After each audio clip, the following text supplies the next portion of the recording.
আজ আমি আপনাদের সাথে রুই মাছের একটি অত্যন্ত সহজ রেসিপি শেয়ার করতে চলেছি। রুই মাছ তো আপনারা অনেকভাবেই বানিয়ে থাকেন, একবার অবশ্যই এইভাবে বানিয়ে দেখবেন রুই ভাপা। রান্নাটি প্রথম থেকে শেষ অবধি দেখার অনুরোধ রইল। খুবই সহজভাবে উপস্থাপনা করার চেষ্টা করেছি। প্রথমেই কড়াইয়ে 2 চামচ সরষের তেল দিয়ে সেটা ভালো করে গরম করে নেব।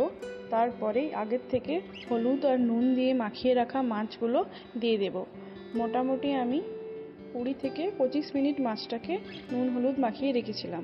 বেশি ভাজার দরকার নেই, একটু উল্টে পাল্টে ভেজে নিলেই চলবে।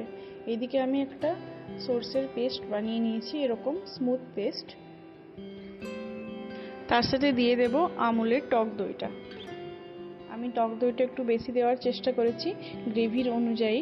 আপনার যদি গ্রেভি কম লাগে তাহলে অর্ধেকও ব্যবহার করা যেতে পারে। এরপর কাঁচা সরষের তেল দিয়ে ভালো করে দই আর সরষেটা মাখিয়ে নেব। মাঝখানে দিয়ে দেব 1 চা চামচ নুন আর 1 পিঞ্চ হলুদ। মাছটা অনেকে কাঁচা রেখেও ভাপা বানিয়ে থাকে, তবে এইভাবে হালকা আঁচে ভেজে নিলে আর মাছের যে কাঁচা গন্ধটা থাকে সেটা একদম চলে যাবে। পেঁয়াজ আদা রসুনের এখানে আমি কোনো ব্যবহার করিনি। আগে থেকে একটা কড়াইয়ে আমি গরম জল করে রেখেছিলাম, সেটাকে একদম লো আঁচে দিয়ে এখন এই টিফিনটা বসিয়ে আর ওপর থেকে একটা ঢাকা দিয়ে দেব। 15 মিনিট এরকম ভাপে বসিয়ে রাখলেই আমাদের রুই ভাপা তৈরি। খুবই সহজ পদ্ধতি, খুবই সহজ একটি রান্না।